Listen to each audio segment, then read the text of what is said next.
Hi there. I have read your teaching plans and provided feedback in the rubric for your review.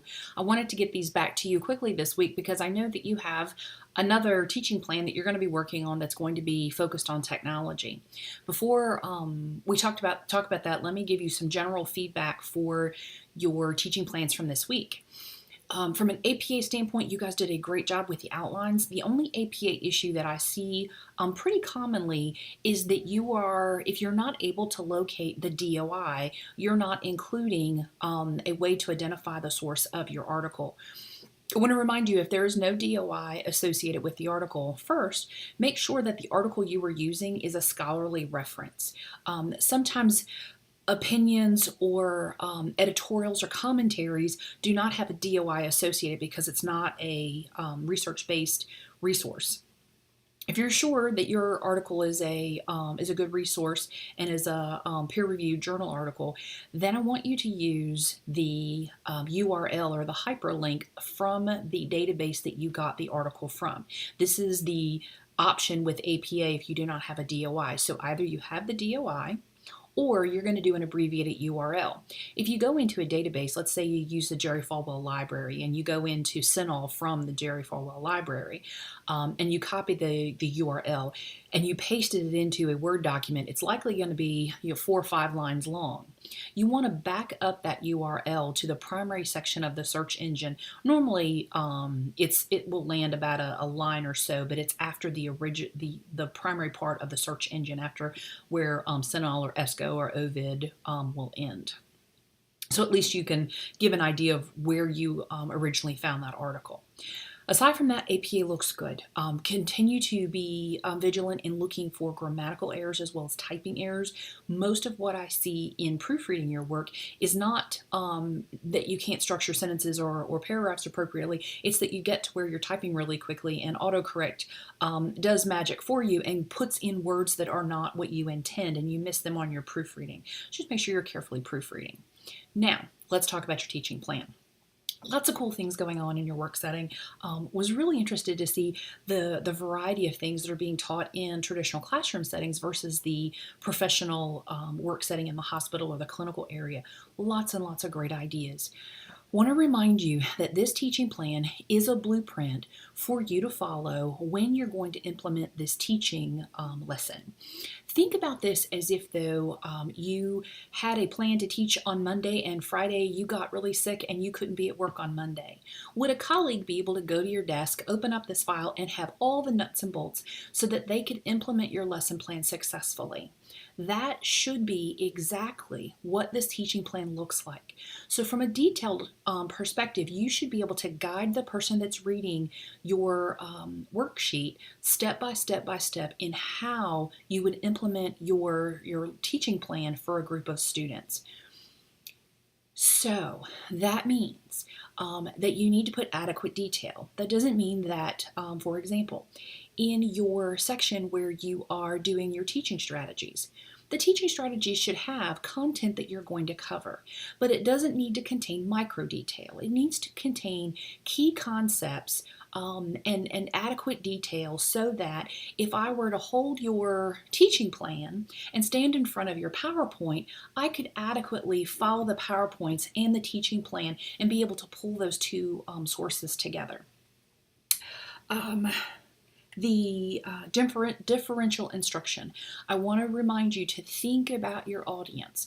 If you are in a hospital setting and you're working with professional nurses, and let's say you're going to do a bedside instruction, in all likelihood, you will not have a nurse at the bedside who is a English as a second language employee who does not have proficient language skills. You are more likely to have a nurse at the bedside who may have a learning disability like ADD or ADHD, where their attention span and their ability to focus in a huddle environment or at the nursing station when you're going to do an on-the-fly instruction, that may be pretty difficult for them. So focus on differential instruction for the audience. If you're teaching first-year nursing students, it's quite possible that you're going to have some English as a second language students, and you're going to need to have them gain access to tutoring services or translation services. Those types of things are appropriate. just remember the population that you're working in, and make sure that you're clear about the intended accommodation that you would provide and why that person in the environment you're dealing with would need that accommodation and why it would be appropriate. The if you're anything you do in these lesson plans, in any lesson plan, should come with some way of assessing it. I want to remind you that we do lots of different types of assessments. You can do a formative assessment, which is something you're going to do in the class. One of your classmates, I think it was Daisy, suggested using Think, Pair, Share as a formative assessment method at the end of a lecture. It's a great idea. I don't want you to feel like you have to quiz everybody or provide a test, that you have to do that summative type of evaluation every time you do some sort of teaching plan. But you do need to have an adequate way to measure whether your students understand the content that was offered. If you choose to use a formal assessment, if you're going to give them a 5-question quiz, that's great. But make sure your 5 questions follow appropriate testing pedagogy, that you're following your Billings book in using best practice in writing those test questions. It's okay if you use a test bank or you use a reliable resource. Make sure that if you're using existing resources, that they're scholarly resources. Don't assume that because they're in your work setting or you found them in a book that they may be best practice. Use your resources to vet them before you put them in as part of your assignment, and make sure you give the author of that work appropriate credit. If you use a Lewis Med-Surg book and you use a test bank within that, just give credit to the owner of the test bank that wrote Lewis. I'm trying to think. Oh, the pre-existing knowledge. There's a section that has you doing prerequisites for coming into class. When you think about your students that are going to come in prepared for whatever you're offering, whether it's a bedside instruction or whether it's in the classroom, be clear about what you want them to know from a baseline knowledge before they're going to be able to integrate new knowledge. That doesn't mean you have to do, massive lists of all the things they need to know. But if you're going to be doing basic instruction for providing wound care, they need to know some basics about health and nutrition and proper care for skin before they can understand what happens at the point of breakdown or when wound care is needed. Just bullet point those key concepts of this is what they need to know. And remember that you need a way to check if they know what you need them to know. If you come in and you start your class, and as someone that teaches in the classroom pretty regularly, I never make the mistake of assuming my students have read, because that is a bad plan. I promise you about 80% of the students who are supposed to have read, they didn't read. Their books are hardly broken in.